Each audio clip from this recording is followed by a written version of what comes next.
Job 36. Élihu continua et dit. Attends un peu, et je vais poursuivre. Car j'ai des paroles encore pour la cause de Dieu. Je prendrai mes raisons de haut.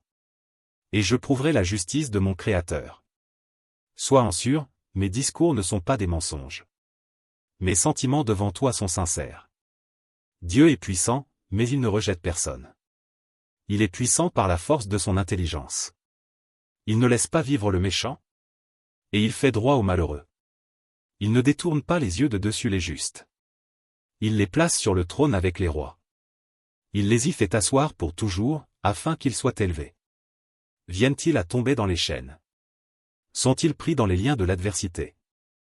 Il leur dénonce leurs œuvres, leurs transgressions, leur orgueil. Il les avertit pour leur instruction. Il les exhorte à se détourner de l'iniquité. S'ils écoutent et se soumettent, ils achèvent leurs jours dans le bonheur, leurs années dans la joie. S'ils n'écoutent pas, ils périssent par le glaive. Ils expirent dans leur aveuglement. Les impies se livrent à la colère.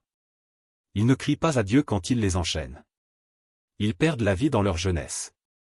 Ils meurent comme les débauchés. Mais Dieu sauve le malheureux dans sa misère. Et c'est par la souffrance qu'il l'avertit. Il te retirera aussi de la détresse. Pour te mettre au large, en pleine liberté. Et ta table sera chargée de mets succulents. Mais si tu défends ta cause comme un impie, le châtiment est inséparable de ta cause. Que l'irritation ne t'entraîne pas à la moquerie. Et que la grandeur de la rançon ne te fasse pas dévier. Tes cris suffiraient-ils pour te sortir d'angoisse? Et même toutes les forces que tu pourrais déployer? Ne soupire pas après la nuit, qui enlève les peuples de leur place. Garde-toi de te livrer au mal. Car la souffrance t'y dispose. Dieu est grand par sa puissance. Qui saurait enseigner comme lui? Qui lui prescrit ses voies? Qui ose dire, tu fais mal? Souviens-toi d'exalter ses œuvres. Que célèbrent tous les hommes. Tout homme les contemple. Chacun les voit de loin.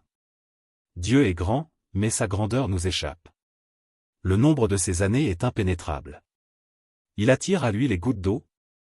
Il les réduit en vapeur et forme la pluie. Les nuages la laissent couler. Ils la répandent sur la foule des hommes. Et qui comprendra le déchirement de la nuée?